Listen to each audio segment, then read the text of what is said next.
그렇다면 이제 세무조사가 나온다고 하면 이 조사 관서에서 주요한 부분 이제 키포인트를 제가 3가지 정도 설명을 드릴 거고, 조금 사이드로 보는 항목들도 같이 한번 설명을 드릴 겁니다. 상속세 조사라는 건 이 재산 목록이랑 그 평가부터 시작이 된다고 보시면 될 것 같아요. 내 피상속인이 가진 재산이 누락된 것이 있는지가 스타트 지점이라고 보시면 되는데, 같이 살던 주택이라든지 가지고 있던 상가 건물이라든지 큰 것들은 알 수도 있는데, 일부 뭐 지방 소재에 있는 임야라든지 선산이라든지 모르는 항목들이 굉장히 많습니다. 상속인들이 사망 신고를 하실 때 지자체에서 안심상속 원스톱 서비스라는 걸 같이 신청을 하시면, 이때 이제 금융이나 부동산이나 발생한 세금이라든지 여러 가지 항목들을 통합적으로 조회를 할 수 있다 보니까 여기서 이제 누락된 항목이 있는지 없는지 판단을 해주시면 좋을 것 같고, 바로 이 자료로 끝나는 것이 아니고, 금융 같은 경우는 이제 주식이 있을 수 있고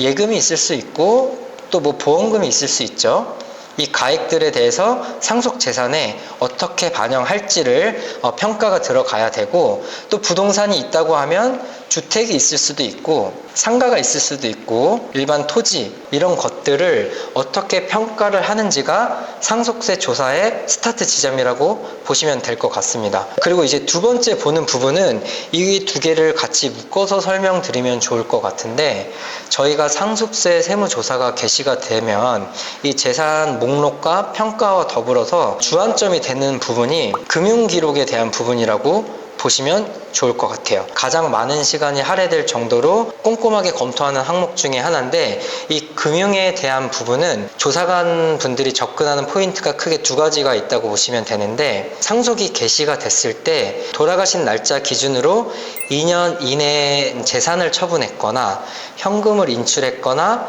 추가 부채가 생겼거나 했던 부분들은 상속인들에게 법적으로 소명할 의무가 생깁니다. 그래서 이 소명 의무가 일정 수준 이상 이행되지 않는다고 하면 법적으로 상속인들에게 상속세를 부과할 수 있는 법적 근거가 있기 때문에, 만약에 그 피상속인 계좌를 열람을 했는데 현금을 인출했던 기록들이 굉장히 많이 나온다고 하면 이 부분에 대한 출처를 입증을 해야겠죠. 그런데 제가 일을 하다 보면 상속인 분들이 원래 현금을 인출해서 받았다든지, 또 실제로 이제 나이가 많으신 분들은 뭐 카드나 이런 걸 쓰시는 것보다 현금으로 쓰는 걸 더 익숙해 하셔서 실제로 생활비를 쓰실 수도 있고, 지병이나 이런 것 때문에 아프셔가지고 뭔가 요양이나 수발을 받아야 되는 경우가 생길 수가 있는데, 그럴 때 도와주시는 분들에 대한 어떤 비용 자체를 계좌이체를 하지 않고 현금으로 주고 따로 신고를 안 하는 경우들이 굉장히 많습니다. 그래서 혹시나 인력을 채용하시고 도움을 받으시는 분들이 계시다고 하면 인체 기록과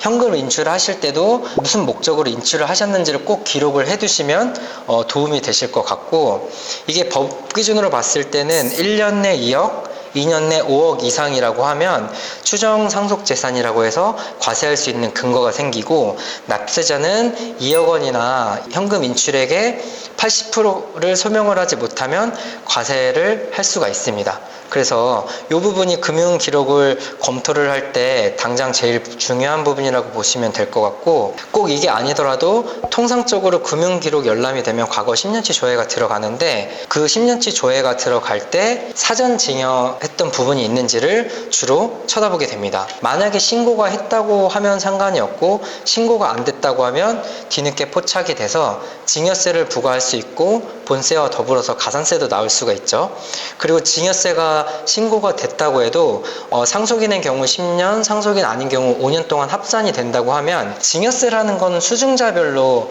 이 과세표준과 세율을 산정하다 보니까 이분이 지금 10%의 세율로 증여세를 냈는데, 나중에 상속세를 할 때 피상속인 기준으로 상속세율은 만약에 40%로 부과될 수 있다고 하면, 이 10% 냈던 세금 자체는 기납부 세액으로 공제를 하겠지만 40%로 다시 정산을 한다고 보시면 좋을 것 같습니다.